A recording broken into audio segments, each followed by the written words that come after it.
Bulletin की शुरुआत आज एक ऐसी खबर से जिसे जानना और समझना आपके लिए भी बेहद ज़रूरी है। कर्ज सिर्फ सरकार की बैलेंस शीट में लिखा हुआ एक आंकड़ा नहीं होता। कर्ज का मतलब होता है सरकार के ख़जाने पर बढ़ता दबाव, विकास के लिए कम होता पैसा और आने वाली पीढ़ियों के सामने बढ़ता आर्थिक बोझ। पंजाब के संदर्भ में अगर हम देखें तो कर्ज का सवाल पंजाब की शिक्षा से भी जुड़ा है, उन छात्रों से भी जुड़ा है जो बेहतर पढ़ाई और भविष्य की तलाश में विदेशों का रुख कर रहे हैं। कर्ज का प्रश्न उन युवाओं से भी जुड़ा है जो सरकारी नौकरी के लिए वर्षों तैयारी करते हैं, लेकिन पेपर लीक और भर्ती परीक्षाओं में गड़बड़ियों के आरोप के बीच उनका भविष्य अधर में लटक जाता है। और इसीलिए आज हम सबसे पहले आपको बताएंगे लगातार कर्ज के बोझ तले दब रहे रंगला पंजाब का हाल। पंजाब पर कर्ज का बोझ लगातार बढ़ रहा है और ये बोझ 4 लाख करोड़ के पार पहुंच चुका है। केंद्र सरकार की एक रिपोर्ट के अनुसार पंजाब पर इस समय करीब 4,13,000 करोड़ रुपए का कर्ज है। यानी पंजाब की अर्थव्यवस्था जितनी बड़ी है उसके मुकाबले कर्ज का बोझ करीब 45% तक पहुंच चुका है। अब सवाल ये है कि क्या पंजाब की कमाई उसके बढ़ते कर्ज को संभालने के लिए पर्याप्त है, और क्या हर वर्ष बढ़ता ब्याज और कर्ज चुकाने का खर्च पंजाब के विकास के लिए उपलब्ध बजट को कम कर रहा है। आइए हम आपको आंकड़ों में ये बताते हैं। पंजाब में कुल कर्ज करीब 4.25 लाख करोड़ रुपए है। वहीं हरियाणा पर भी लगभग 4 लाख करोड़ रुपए का कर्ज होने का अनुमान है। यानी कुल कर्ज के आंकड़े में पंजाब और हरियाणा लगभग बराबर है। लेकिन असली फर्क दोनों राज्यों की अर्थव्यवस्था में है। हरियाणा की अर्थव्यवस्था पंजाब से बड़ी है और इसीलिए समान कर्ज के बावजूद हरियाणा के कर्ज चुकाने की क्षमता पंजाब के मुकाबले बेहतर है। और अब बात हिमाचल प्रदेश की आइए करें। हिमाचल प्रदेश पर कर्ज का बोझ पंजाब के मुकाबले काफ़ी कम है। पंजाब पर हिमाचल से करीब 3.5 गुना अधिक कर्ज है। लेकिन प्रति व्यक्ति आय के आंकड़े एक अलग तस्वीर दिखाते हैं। पंजाब में प्रति व्यक्ति आय करीब 2,16,592 रुपये है, जबकि हिमाचल प्रदेश में प्रति व्यक्ति आय करीब 2,58,196 रुपये आकी गई। मतलब हिमाचल की प्रति व्यक्ति आय पंजाब से करीब 41,604 रुपये ज़्यादा है। हमारे देश के सबसे अधिक कर्ज वाले राज्यों की बात करें तो तमिलनाडु पहले नंबर पर है। मिजोरम सबसे कम कर्ज वाले राज्यों में शामिल है। अब बड़ा सवाल, क्या पंजाब बढ़ते कर्ज के साथ विकास की रफ्तार बनाए रख पाएगा? क्या पंजाब की आमदनी बढ़ेगी या फिर बजट का बड़ा हिस्सा पुराने कर्ज और ब्याज चुकाने में खर्च होता रहेगा? और क्या पंजाब को चुनावी वादों और मुफ्त योजनाओं के साथ साथ कर्ज कम करने के लिए भी एक ठोस आर्थिक रोड मैप की ज़रूरत है? ऐसे में पंजाब के सामने चुनौती सिर्फ कर्ज लेने की नहीं बल्कि कर्ज के साथ आर्थिक विकास और आय बढ़ाने की भी है। कनाडा में पोस्ट ग्रेजुएशन वर्क परमिट यानी कि PGWP के आवेदन रद्द होने के बाद करीब 1,000 भारतीय छात्र संकट में हैं। अल्बर्टा के कैटेगरी में पिछले 3 सप्ताह से छात्र सड़कों पर प्रदर्शन कर रहे हैं, जबकि कुछ छात्रों ने 29 जुलाई से भूख हड़ताल भी शुरू कर दी। इन छात्रों में करीब 500 पंजाब से जो बारिश, तेज़ धूप और ख़राब मौसम के बावजूद अपने भविष्य की लड़ाई के लिए प्रदर्शन स्थल पर डटे हैं। छात्रों का आरोप है कि जिन नियमों के तहत उन्होंने लाखों रुपए खर्च कर कनाडा में अपनी पढ़ाई पूरी की, अब उन्हीं कोर्स को नॉन क्रेडिबल बताकर वर्क परमिट देने से इनकार किया जा रहा है। वर्क परमिट न देने और या खारिज होने के बाद कई छात्रों का कानूनी स्टेटस ही खत्म हो गया, हेल्थ कार्ड रद्द हो गया, ड्राइविंग लाइसेंस की अवधि खत्म कर दी गई और सैकड़ों छात्रों के सामने डिपोर्टेशन का खतरा खड़ा हो गया। कई परिवारों ने बच्चों को कनाडा भेजने के लिए अपनी ज़मीन बेच दी, भारी कर्ज ले लिया। ऐसे में छात्र सरकार से पढ़ाई के बाद काम करने का मौका और अपने सुरक्षित भविष्य की मांग कर रहे हैं। पंजाब कांग्रेस में चुनाव से पहले एकजुटता की कोशिश हुई, लेकिन उससे पहले ही दिन गुटबाजी का प्रदर्शन खुल गया। कांग्रेस प्रभारी भूपेश बघेल पंजाब के 9 दिन के दौरे पर निकले हैं। उद्देश्य है संगठन को बूथ स्तर तक मजबूत करना, लेकिन सरहिंद की पहली बैठक में ही सवाल उठ गया कि पार्टी को मजबूत कौन करेगा और पार्टी में शक्तिशाली कौन है। पूर्व मुख्यमंत्री चन्नी के भाई और उनके समर्थकों को बैठक में नहीं बुलाया गया तो चन्नी खेमे की नाराजगी खुलकर सामने आ गई। अब सवाल है, क्या पंजाब कांग्रेस में 2 पावर सेंटर बन चुके हैं और क्या चुनाव से पहले नेतृत्व का युद्ध तेज होने लगा है? देखिए रिपोर्ट।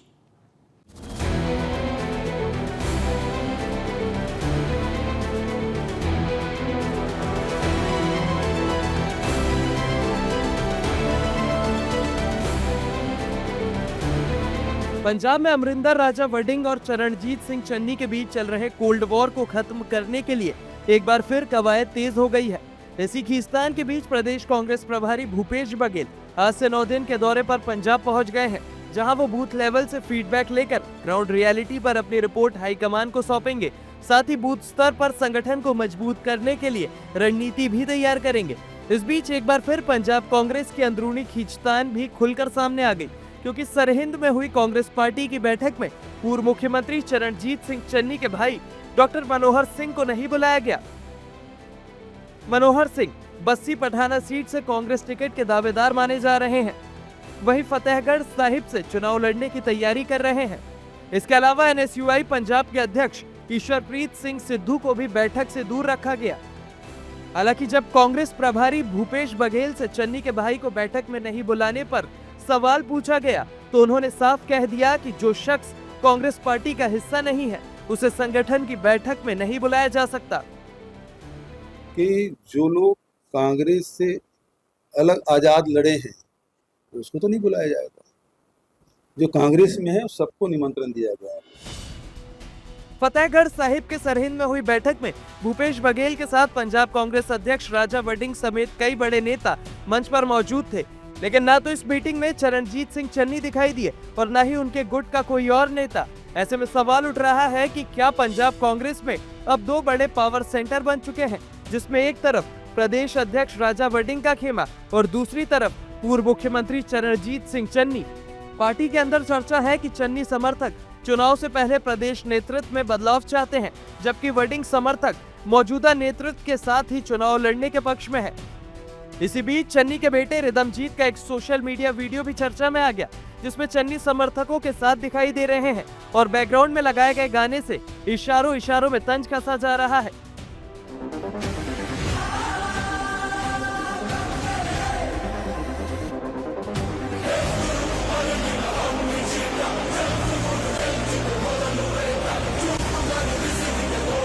इस वीडियो को चन्नी के बड़े बेटे ने भी शेयर किया। हालांकि जब राजा वडिंग से इस वीडियो को लेकर सवाल पूछा गया, तो उन्होंने सीधे जवाब देने के बजाय बचते हुए कहा, जैसे चन्नी का बेटा है वैसे हमारा भी बेटा है। पार्टिकुलरली बेटा कांग्रेस पार्टी ਦਾ ਸਾਡਾ ਅਜ਼ੀਜ਼ ਹੈ, ਚੰਨੀ ਸਾਹਿਬ ਦਾ ਬੇਟਾ ਸਾਡਾ ਵੀ ਬੇਟਾ ਹੈ, ਬਟ ਉਹਨੇ ਕੀ ਪੋਸਟ ਪਾਈ ਹੈ ਜਾਂ ਰਾਜੇ ਵੜਿੰਗ ਦੇ ਪੁੱਤਰ ਨੇ ਕੀ ਪੋਸਟ ਪਾਈ ਅੱਜ ਫੇਸਬੁੱਕ ਤੇ ਜਾਂ ਮੇਰੀ ਕੁੜੀ ਨੇ ਕੀ ਪਾਈ ਹੈ, ਇਹ ਅੱਜ ਦਾ ਮੁੱਦਾ ਨਹੀਂ ਹੈ।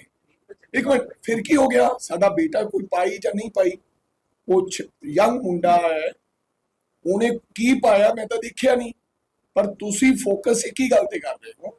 ਪਰ ਜੇ ਉਹਨੇ ਕੁਝ ਪਾਇਆ ਵੀ ਹੈ ਤਾਂ ਉਹ ਮੇਰੇ ਪੁੱਤਰ ਵਰਗਾ ਹੈ। बहरहाल भूपेश बघेल का ये दौरा सिर्फ बूथ स्तर पर संगठन को मजबूत करने का अभियान नहीं माना जा रहा, बल्कि इसे पंजाब कांग्रेस की अंदरूनी सियासी नब्ज टटोलने का हाईकमान का बड़ा मिशन भी समझा जा रहा है, क्योंकि इस दौरे के बाद ही तय होगा कि पंजाब कांग्रेस का असली कंट्रोल आखिर किसके हाथ में रहेगा।